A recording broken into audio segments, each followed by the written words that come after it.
Okay, so get this. Could a dusty old book of kids' rhymes really be what stops a full-blown alien invasion? I know, it sounds completely nuts, but that is exactly what this story is all about. Let's dive into this wild and honestly hilarious tale. All right, so the stage is set for this huge interplanetary war. And the target? Well, it's us, a planet the Martians are calling a primitive ball of mud. Yep, that's Earth. The year is 2040, the invasion fleet is all lined up, ready to go, but we know it never actually happened, right? So that begs the million-dollar question, doesn't it?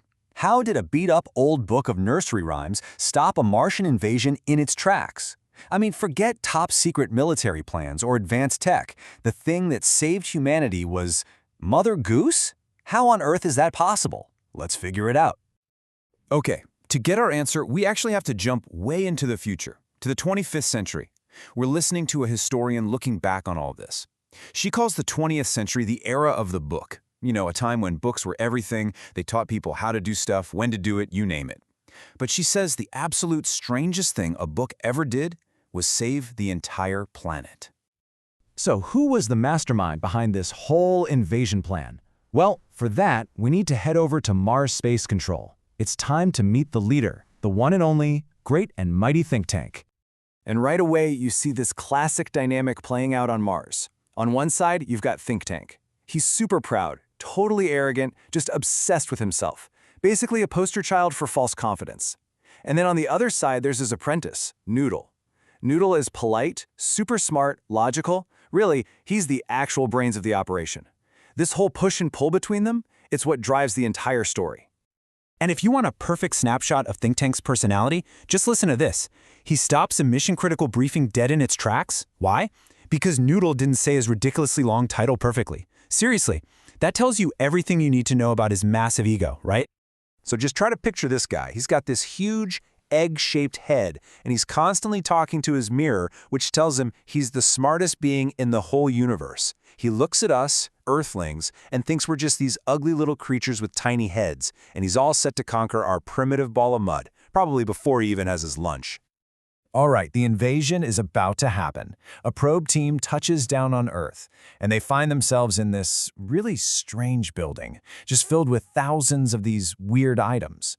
And this right here is where the first, and let's be honest, the most important misunderstanding of all time begins.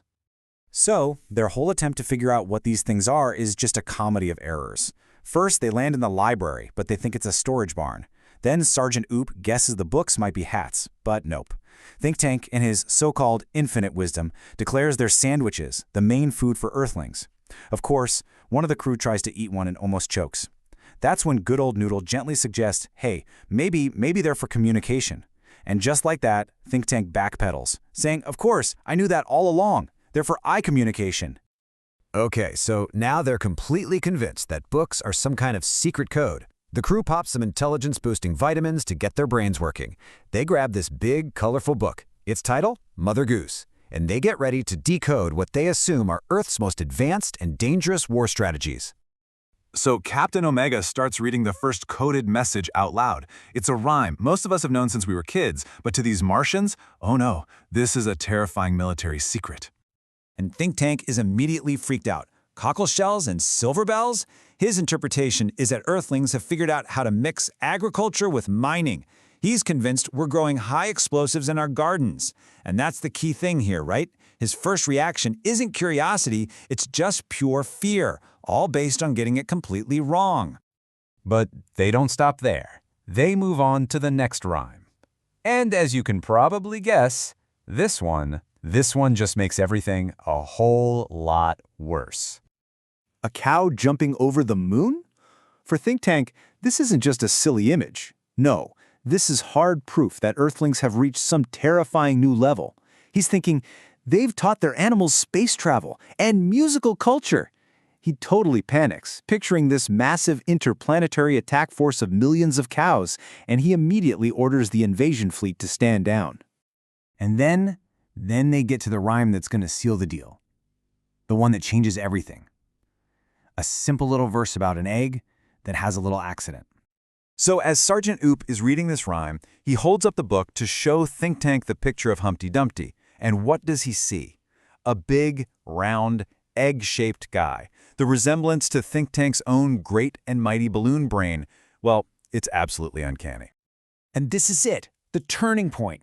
Think Tank just screams. He is 100% convinced the Earthlings have somehow seen him, that they know all about his invasion plans, and that this rhyme is a prophecy of his downfall. It's not a kid's story anymore, it's a direct threat. And in that one moment, his gigantic ego just shatters into pure paranoia. And just like that, the whole invasion is off. It's over. A single, absolutely hilarious misunderstanding just completely changed the course of interplanetary history. Forever. Because he's now convinced Earth is about to invade Mars, Think Tank orders a full, immediate evacuation of his entire planet. He jumps in a space capsule and books it for Alpha Centauri, 100 million miles away. Meanwhile, his crew on Earth is scrambling to wipe any evidence they were ever here. And just like that, Earth is saved. Flash forward 500 years, and our historian fills us in on what happened next. Earth and Mars, they're totally friendly now. The wise, the wonderful Noodle, he took over for Think Tank. The Martians even have a big library in their capital city now, but there is one book, as you've probably already guessed, that they absolutely refuse to even touch. And yep, it's Mother Goose. So, what's the real takeaway from this super funny story? I mean, it's not really just about aliens getting nursery rhymes wrong. It's a huge lesson in critical thinking. It shows you how arrogance, like think tanks, can lead you to make really dumb decisions. But humility and being open-minded, like Noodle, that's where true wisdom comes from. It's really just a brilliant commentary on how easily we can create massive conflicts just by misunderstanding something simple. Look, the story of Think Tank and his balloon brain might seem pretty ridiculous, but it leaves all of us with a really powerful question to think about. In our own world, which is just flooded with information that's so easy to misinterpret, what's our Humpty Dumpty? What's that one simple thing out there that we might be seeing as a huge threat, only because we haven't taken the time to actually understand it?